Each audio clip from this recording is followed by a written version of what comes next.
Well, I'm not sure why, but the Washington Wizards have done it again, signing an additional player and therefore putting their 15-man roster over 15 players.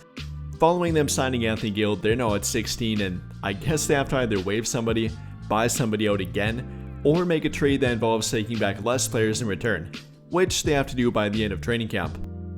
So looking at the options here and their current salary and overall roster, I'd say the top 3 candidates for it are either Chris Middleton, that being a contract buyout, CJ McCollum, likely also a contract buyout, or the non-guaranteed contract of Justin Champagnie, who is coming off a very good two-way and rather productive season. So with that in mind here, could that be an opportunity for the Lakers to maybe pick one of them up? Either the veteran options with Middleton or McCollum if they hit the buyout market, or maybe Justin Champagnie if they waive him. That might be an option and actually might be a pretty good option too.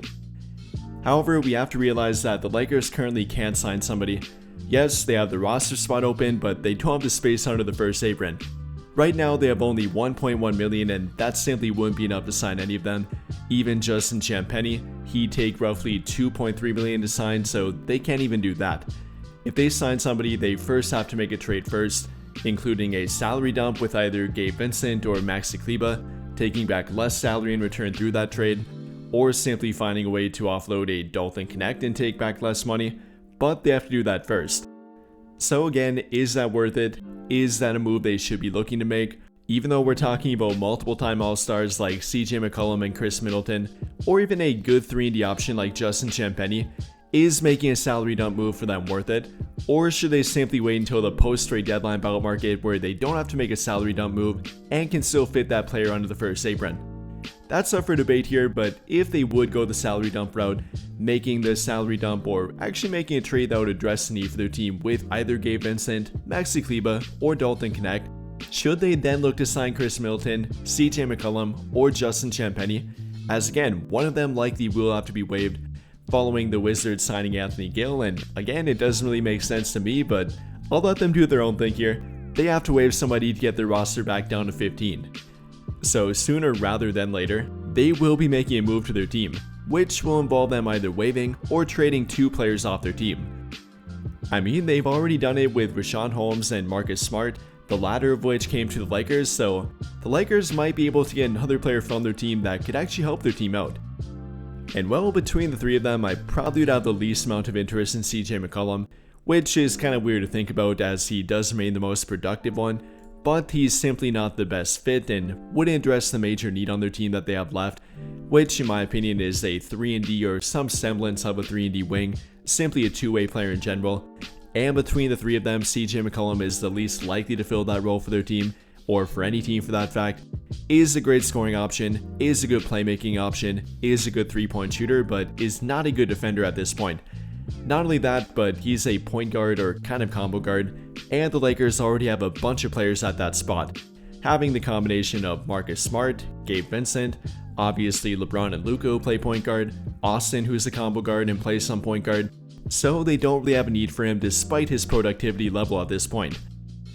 Again, I know it sounds really weird to say no to a guy like CJ McCollum, a very productive veteran yet that could help their team or any team for that fact offensively, but they don't really have a need for his skill set.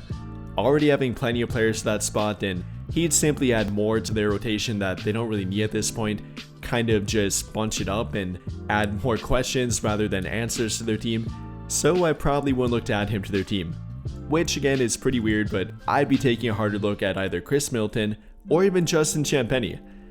And well, for Justin Champagnie, you might know about his brother who plays for the Spurs, that being Julian Champagnie, and they're actually very similar players, being the exact same height, nearly the exact same weight, and have a very similar skill set, which is a 3-and-D or I guess two-way skill set.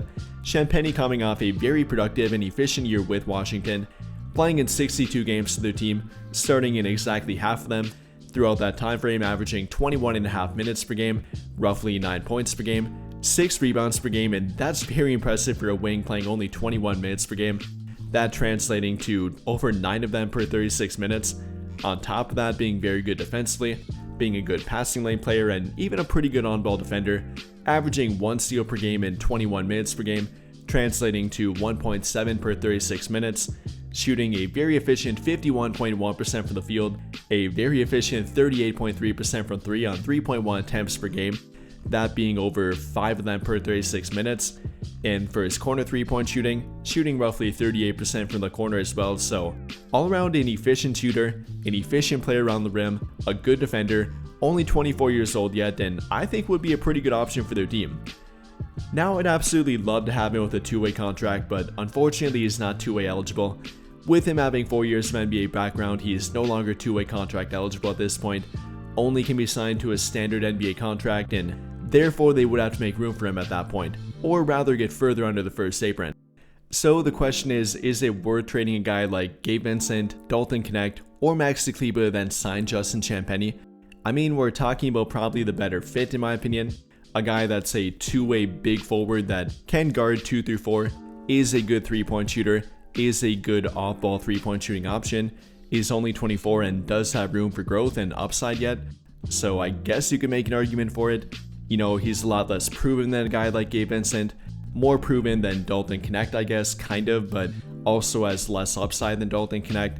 Less proven than Maxi Kleber, but Kleber is also a forward and not really the backcourt overload that they have with Vincent and Dalton Knecht.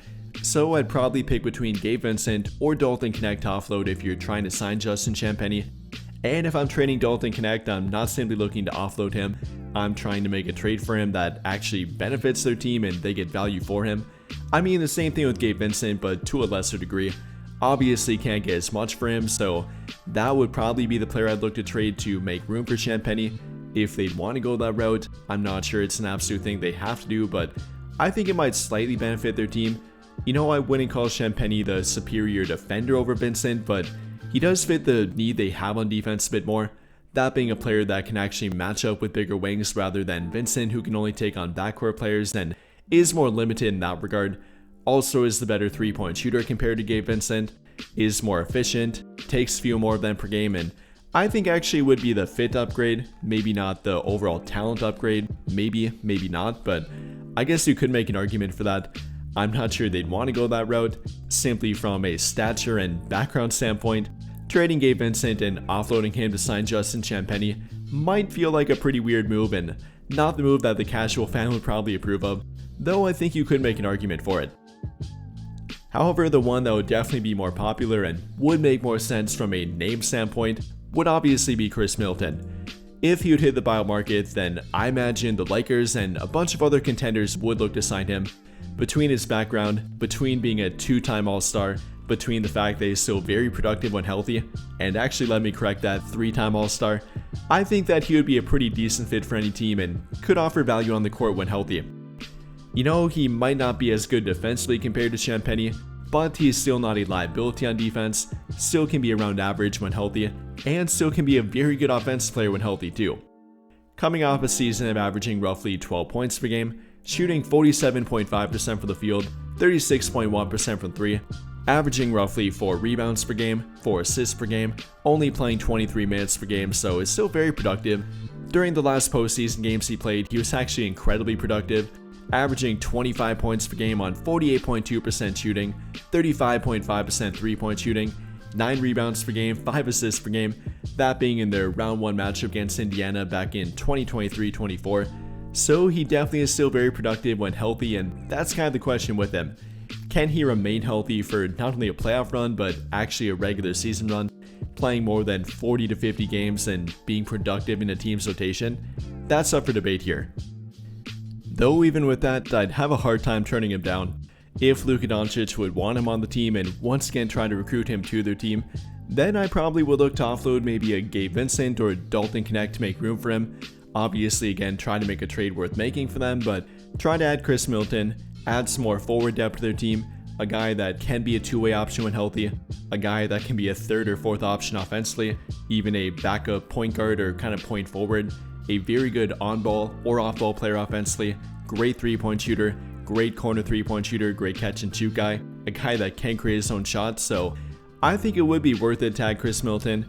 Again, even if it's unfortunately only for a playoff run that he can stay healthy for, that would probably help their team out. Overall here though, the point here is that the Wizards will be waiving somebody rather soon. Prior to training camp, or rather by the end of training camp, they have to trim the roster down to 15.